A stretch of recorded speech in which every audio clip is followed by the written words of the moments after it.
My name is Claire Mercer. I'm 31 years old, and the day I buried my baby girl, I stood beside a tiny white casket completely alone while my phone kept vibrating in my coat pocket with messages I refused to open. I already knew what they were: laughter, music, sunlight bouncing off blue water, a pool party. Less than an hour earlier, my mother had left me a voicemail that turned my blood cold. She told me to stop making everything so dramatic. She told me my brother's event had important guests, and that people were counting on the family to show up. Then she said the words that split my life into before and after. "It's just a baby." My hands didn't shake when I heard it. They went still. I signed the funeral papers, listened to the pastor ask whether I wanted a private family moment, and almost laughed because there was no family behind me. There was only me, one folded blanket that still smelled like baby lotion, and a grief so sharp it felt cleaner than anger.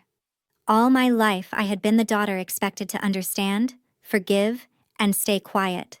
The easy one, the dependable one, the one who never made a scene, never ruined anyone else's good time, never demanded more than scraps of attention.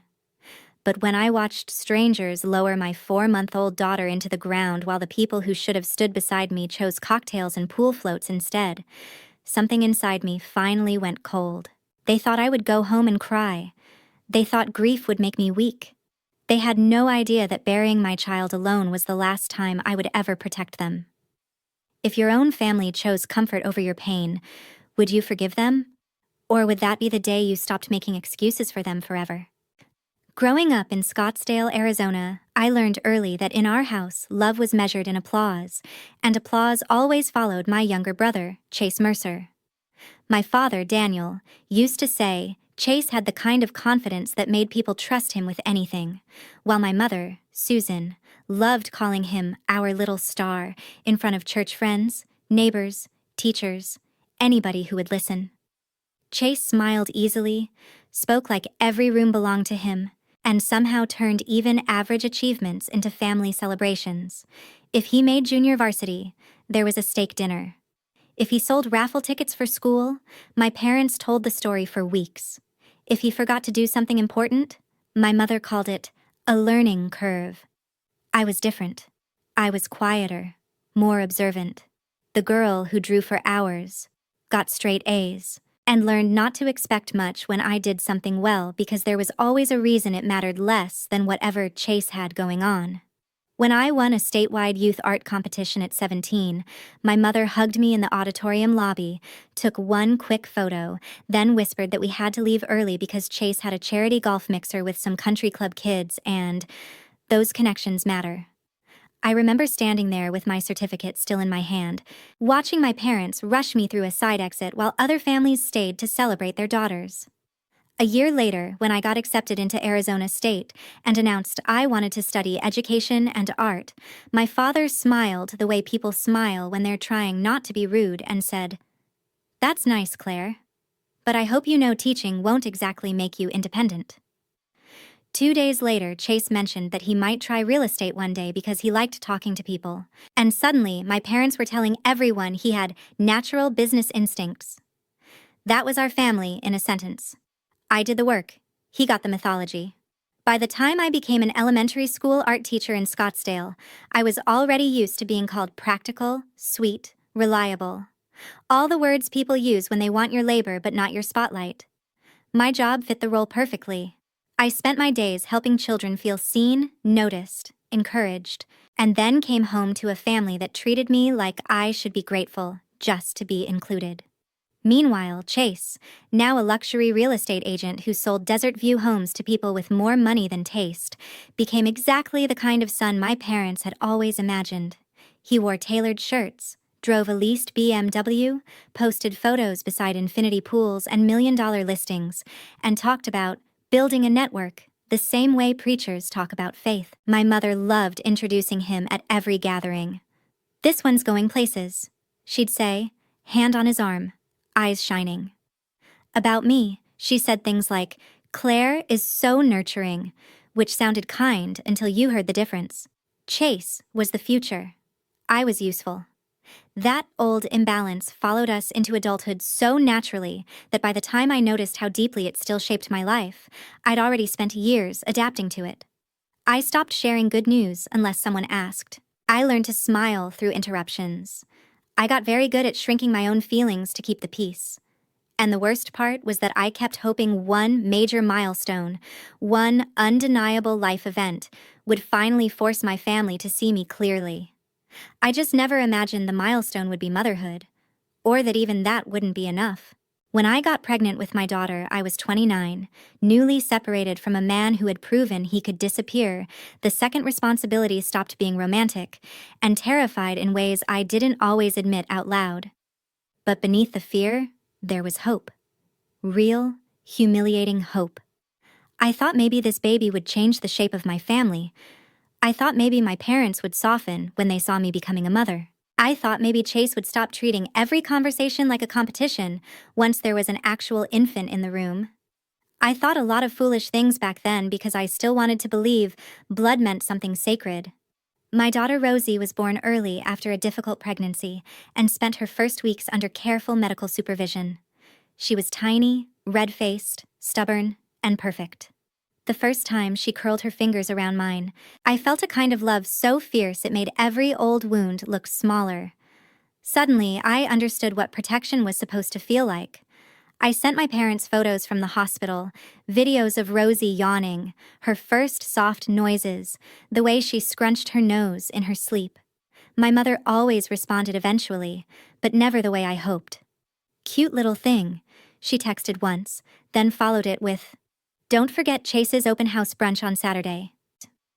Another time, I sent a video of Rosie smiling in her bassinet, and Susan replied with a heart emoji before asking if I could help address envelopes for Chase's upcoming client appreciation event because my handwriting looked classier than his. My father was slightly better in tone but not in substance. Daniel would say, "How's the baby?" And then, 30 seconds later, pivot into a story about Chase showing a house to a former NFL player. It was as if Rosie existed in their minds as a sentimental side note, while Chase's social calendar remained the main plot. I tried to ignore it. I was exhausted, recovering, grading art projects, waking every few hours to feed a fragile newborn, and still somehow making excuses for people who could not be bothered to prioritize me. But the pattern became impossible to miss. When Rosie had a breathing scare and I spent an entire night in the emergency room, my mother told me she was sorry but couldn't leave because she had promised to help organize a poolside networking celebration for Chase at a Paradise Valley estate the next day. "You know how important these clients are," she said, as if that explained anything. When I asked my father if he could at least stop by the hospital for an hour, he answered, "Claire, your mother is overwhelmed and Chase has a lot riding on this. Keep us updated."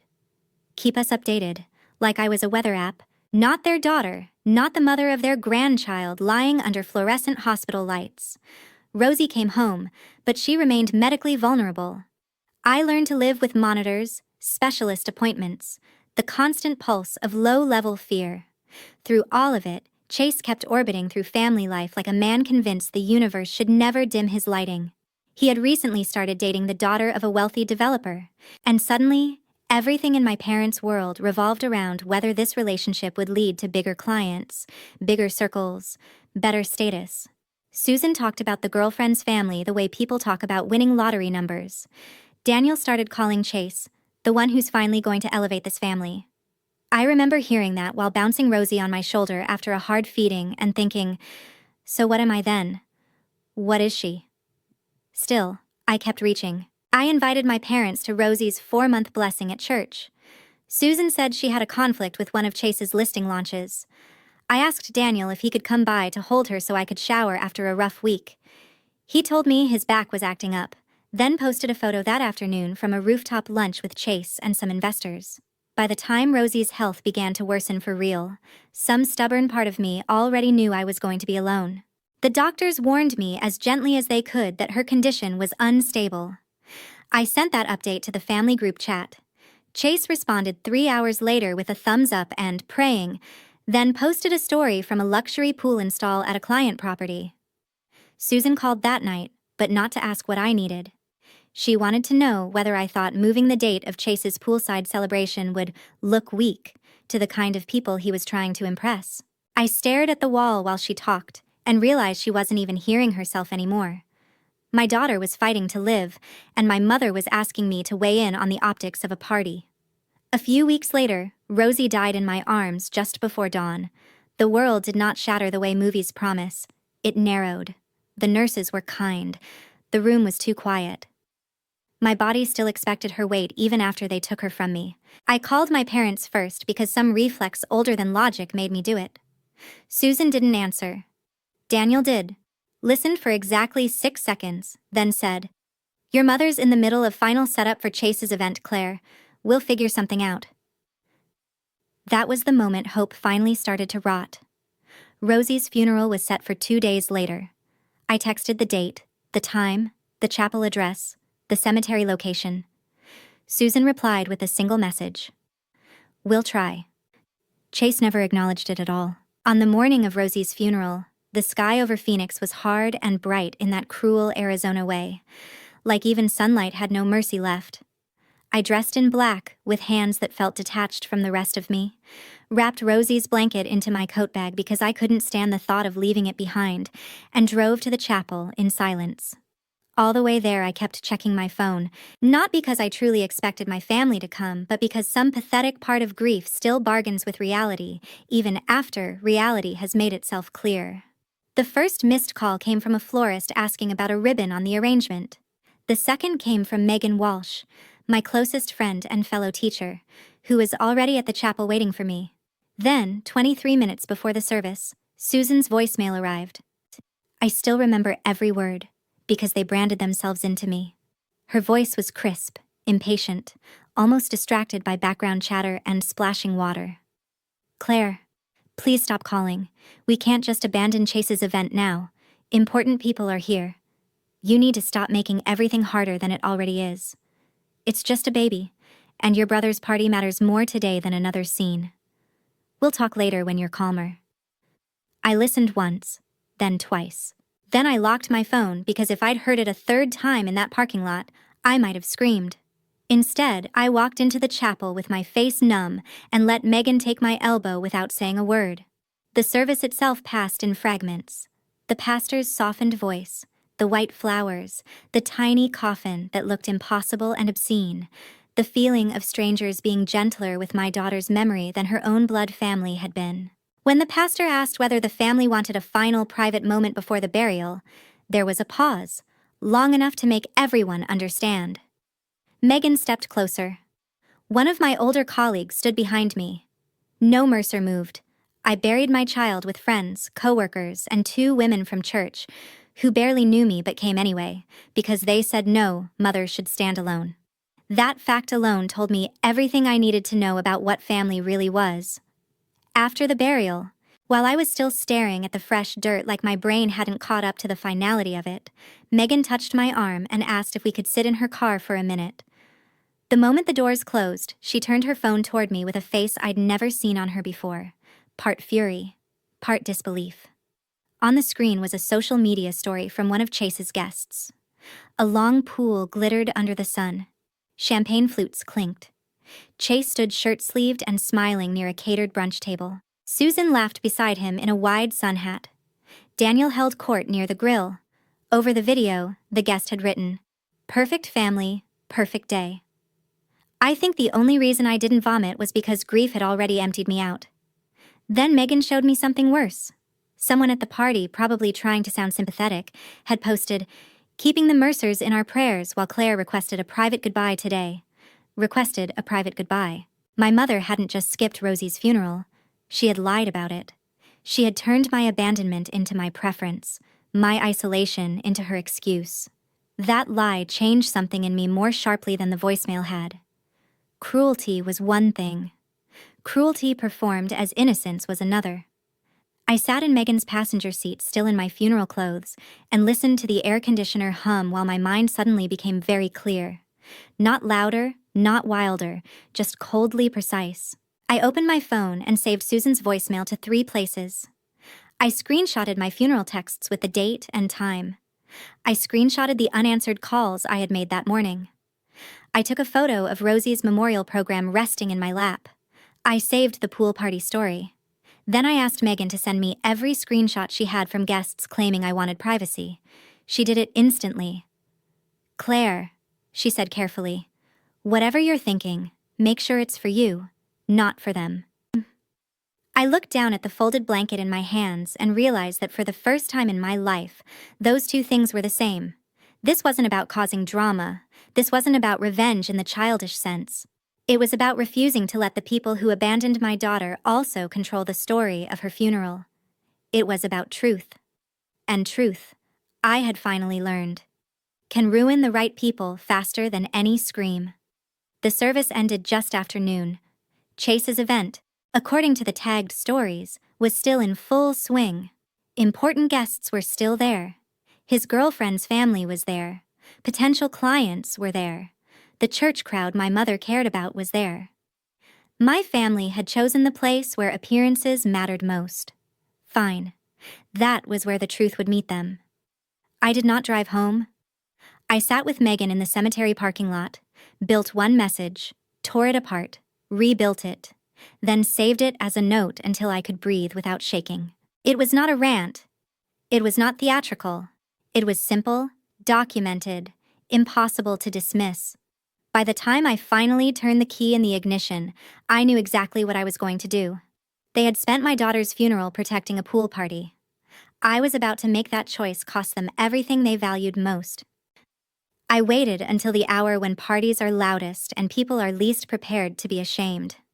At 2:17 p.m., parked under a mesquite tree outside a pharmacy because I needed somewhere ordinary to do something irreversible, I opened the Mercer family group chat, the extended relatives thread Susan used for holidays, and a contact list Megan had helped me build from names tied to the pool party posts.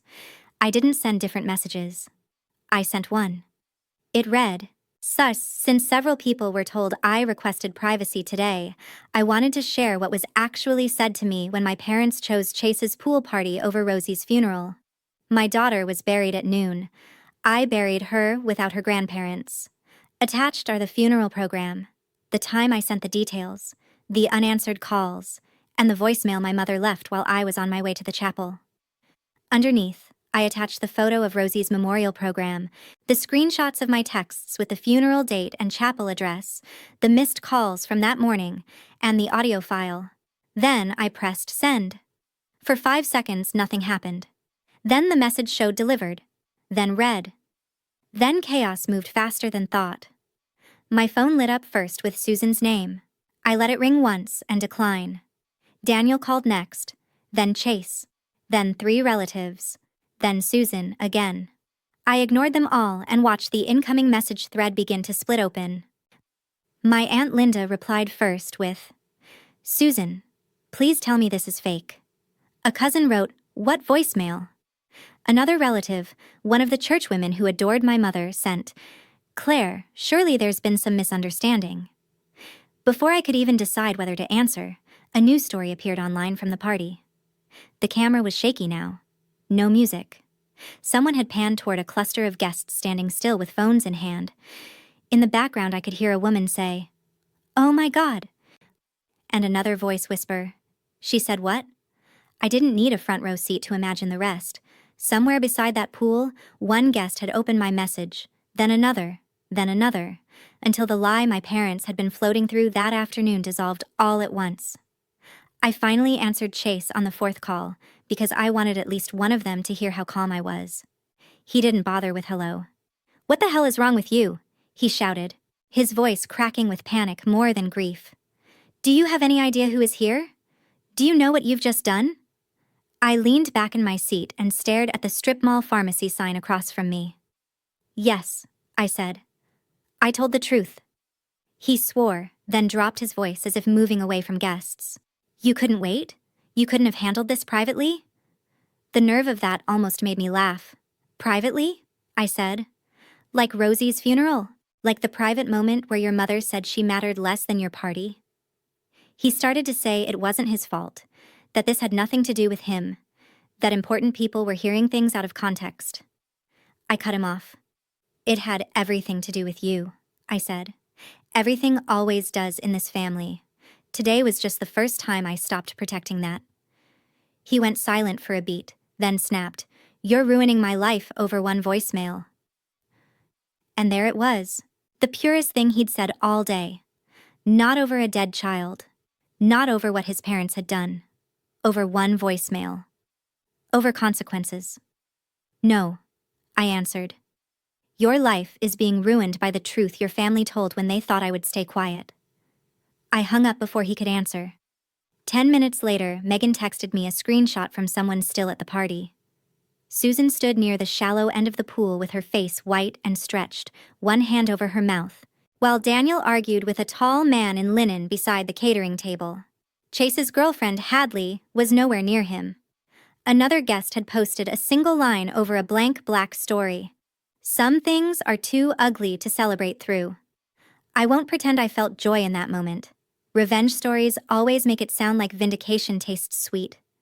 Mine tasted like adrenaline and ash. My daughter was still gone. No message could change that. But what I did feel was release, the kind that comes when truth finally leaves your body and stops poisoning you from the inside. My phone buzzed again. This time it was Hadley, Chase's girlfriend, whose number I only had because she once texted me about a baby shower registry. Her message was short. Did Susan really say that? I sent the audio file alone. Nothing else. 3 minutes later, my phone rang from Susan again, then Daniel, then Susan, then Hadley, then Daniel once more.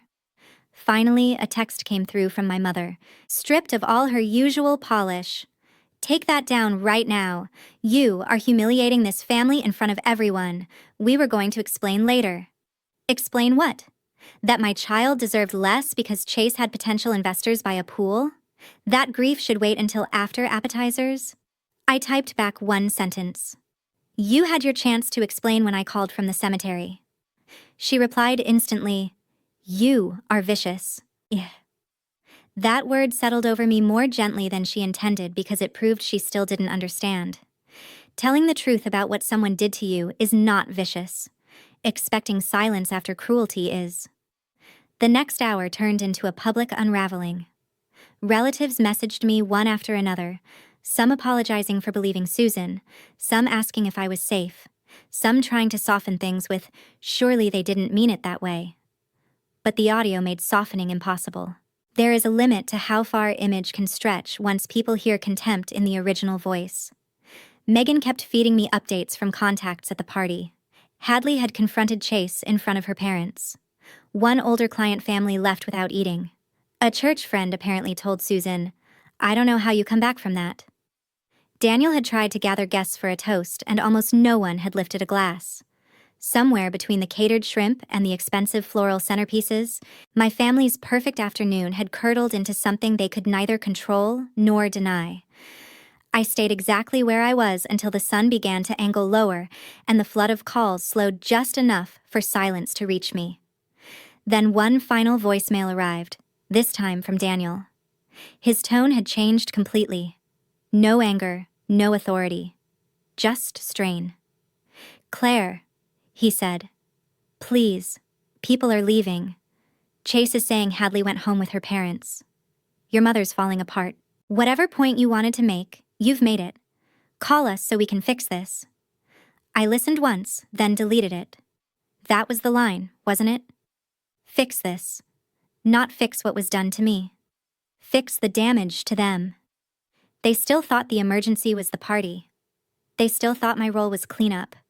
I turned off my phone for the first time all day and drove home with Rosie's blanket on the passenger seat, while behind me, somewhere in Paradise Valley, a pool party built on my daughter's funeral was collapsing under the weight of one simple thing my family had never respected enough: the truth.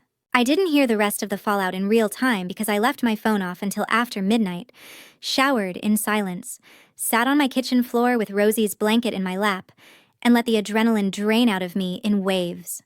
But the next morning, when I turned my phone back on, the story came together fast.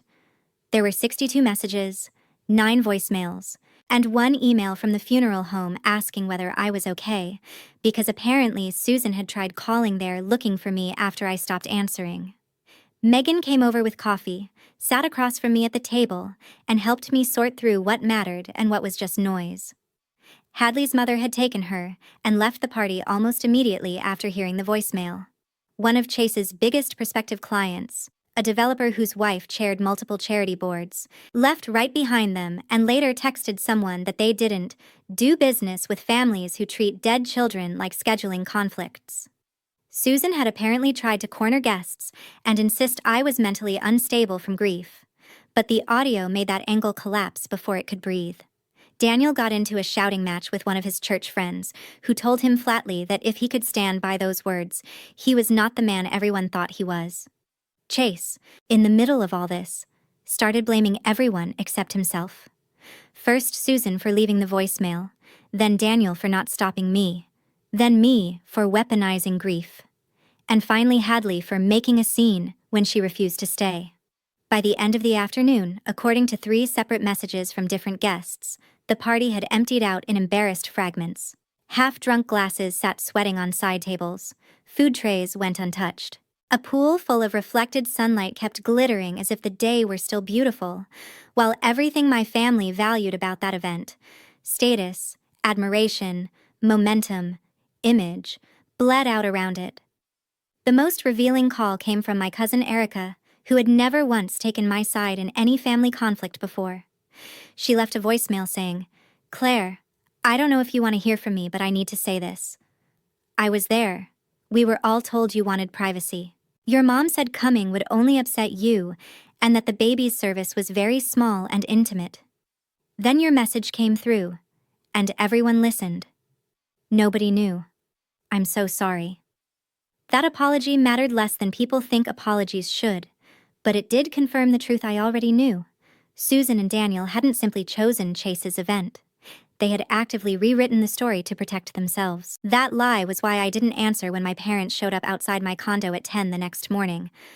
I saw them through the building camera, my mother in oversized sunglasses despite the shade, my father looking 10 years older than he had 2 days earlier, and for 1 weak second, some old habit in me almost opened the door. Then I remembered the cemetery, the voicemail, the poolside lies, and stayed where I was.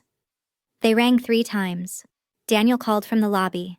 Susan texted, "Please, we need to talk face to face. People are saying horrible things." Again, not about Rosie, about themselves. Megan, who was still with me, looked toward the door and asked softly, "Do you want me to tell them to leave?" I shook my head and let the silence do it. Eventually, Daniel left a handwritten note with the concierge. It read, "This has gone too far. Whatever happened, we can work through it as a family. Don't punish your mother forever for one terrible mistake." One terrible mistake. That phrase enraged me more than any yelling could have, because it reduced the whole architecture of my life into a single unfortunate moment, as if Rosie's funeral were a random slip rather than the predictable climax of decades of favoritism. I didn't respond to the note. I shredded it and put the pieces in the trash under coffee grounds. Over the next week, the consequences deepened in ways my parents could not spin away. Hadley broke off her relationship with Chase, not publicly but decisively enough that it still got around.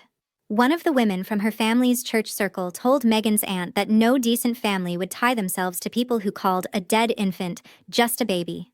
Chase lost at least one major listing opportunity after the developer's wife quietly told others they found his family socially radioactive.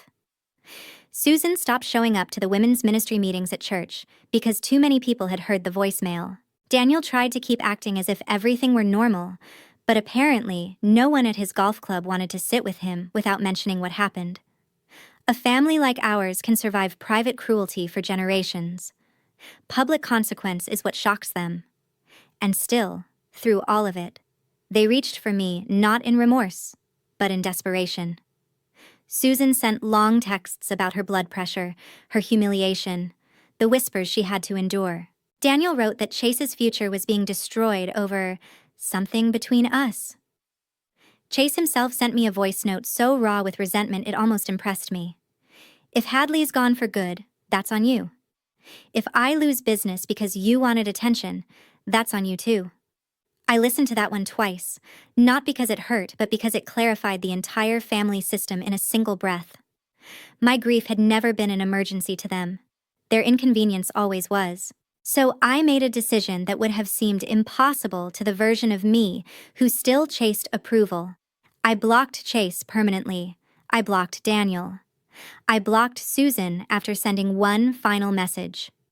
I buried Rosie alone. You don't get access to me after that. Then I contacted an attorney and wrote formal instructions limiting any future contact to email through legal representation if necessary. I wasn't doing it for drama. I was doing it because grief already exhausted me enough, without allowing the architects of that grief to keep entering my space. 2 weeks later, there was a memorial donation drive at my school for bereaved mothers, something Megan had quietly organized in Rosie's name with the principal's help. We gathered diapers, blankets, gas cards, and meal vouchers for a local infant loss foundation. I stood in the art room after dismissal watching parents I barely knew drop off supplies and murmured condolences, and it struck me that compassion kept finding me from directions my own blood never bothered to look. That same evening, Erica called from a borrowed number and told me Susan had been sobbing to relatives that she lost everything over one sentence. I surprised myself by answering with perfect calm. No, she lost everything over the truth in that sentence. That was the difference my family would never understand. They thought the collapse started when I hit send. It started when they taught themselves that my pain ranked below Chase's convenience. I just refused to keep carrying the lie. Months later, I heard through extended family that Chase had moved to a smaller brokerage. Susan had withdrawn from most of the social circles she once controlled like oxygen, and Daniel had become the kind of man people politely nodded to without inviting anywhere. I don't celebrate those details the way some viewers might want revenge to be celebrated. I don't dance around my living room because their reputation's cracked, but I also don't mourn it. A consequence is not a tragedy just because it finally lands where it belongs. The truly satisfying part, if I'm honest, wasn't watching them fall. It was realizing I no longer needed them to rise. The day I stopped trying to rescue their image was the day I finally began rescuing my own life. And for a daughter like me, raised to disappear behind everyone else's needs, that felt more radical than revenge ever could. The first holiday after Rosie's funeral was Thanksgiving, and for the first time in my adult life, I did not spend a single second wondering whether I should be the bigger person. That urge had died with the old version of me, the version who believed endurance was the same thing as goodness. Instead, I spent the day at Megan's house with her noisy extended family, helping her nieces paint place cards at the kitchen table, while casseroles baked and football blared in the living room. At one point, her grandmother, who knew enough of my story to be kind but not intrusive, squeezed my hand and said, "Loss shows you who brings soup and who brings excuses." I carried that sentence home with me because it was simple and brutally true. In the months after everything happened, I rebuilt my life in quiet, practical ways. I went to grief therapy and learned that rage can be clean when it's finally pointed at the people who earned it. I started a small scholarship fund at my school for students who needed art supplies and named it Rosie's Corner because I wanted my daughter's short life attached to beauty, not only pain. I volunteered once a month with a support group for mothers who had lost infants. And every time I sat in those circles, I understood more clearly that my real revenge had never been humiliating my family. It had been refusing to let their cruelty define the last word of my daughter's story. Susan still tried, now and then, through relatives or awkward emails sent from new addresses, to frame what happened as a misunderstanding swollen by grief. Daniel once wrote that age had given him perspective, and that life was too short to stay divided. Chase attempted one final message through Erica claiming he had been collateral damage in a conflict between me and our parents. I never answered any of them. Not because I was still burning with fury every day, but because peace got easier once I stopped reopening the door. That's the part people outside situations like mine rarely understand. They think closure means reconciliation, that healing must involve restored relationships, holiday photos, a soft soundtrack, and some dramatic apology at your doorstep. But healing can also look like changed locks, blocked numbers, and the sacred decision to believe what people showed you the first time. My parents did not lose me because I exposed them. They lost me the morning they left me to bury my child alone, and then lied about why. Everything after that was just consequence catching up. And consequence, unlike family myth, doesn't care about who was favored growing up or who gets to smile in the Christmas card. It only cares about what was done. If there's one lesson I would drag out of all this for anyone listening, it's this. Being related to someone does not entitle them to your silence, your labor, or your forgiveness. Blood is not a permission slip for neglect. Shared history is not a free pass to step over someone's pain and then demand access once the crowd turns against you. For years, I thought being a good daughter meant absorbing hurt gracefully. I thought love looked like patience without limits. I thought family required endless understanding from the person who asked for the least. I was wrong. Love shows up. Love listens. Love does not rank one child's social calendar above another child's dead baby. And when people reveal that they are incapable of that kind of love, protecting yourself is not cruelty. It is wisdom bought at a terrible price. Sometimes I still think about the exact moment I hit send on that message from the pharmacy parking lot. I think about how quiet the world was inside my car compared to the chaos it caused beside that pool. If I could speak to the woman I was just before that moment, the one still shaking from the cemetery dirt on her shoes, I would tell her this. You are not ruining anything that wasn't already rotten. You are not too harsh. You are not too emotional. You are finally standing where the truth can see you. Rosie should have had grandparents who rushed to her side, who held me up, who knew there are moments in life when every party, every client, every guest list becomes meaningless. She didn't get that. I can't change it. But I can make sure her life is remembered alongside one clear truth. She was never just a baby. She was my daughter. She was loved completely. And the people who treated her death like an inconvenience did not lose me because I was vindictive. They lost me because I finally loved myself and my child enough to stop calling their cruelty normal. That is the core of this story, the part I hope stays with anyone who hears it. Revenge may grab attention, but dignity is what lasts. The most satisfying ending is not that my parents were embarrassed, or that Chase's polished little world cracked. It's that I no longer live inside their version of who I was. I carry my daughter's blanket, my grief, my boundaries, and my hard-earned peace into a future they don't get to touch. And after everything, that peace feels less like an ending than the first honest beginning of my life.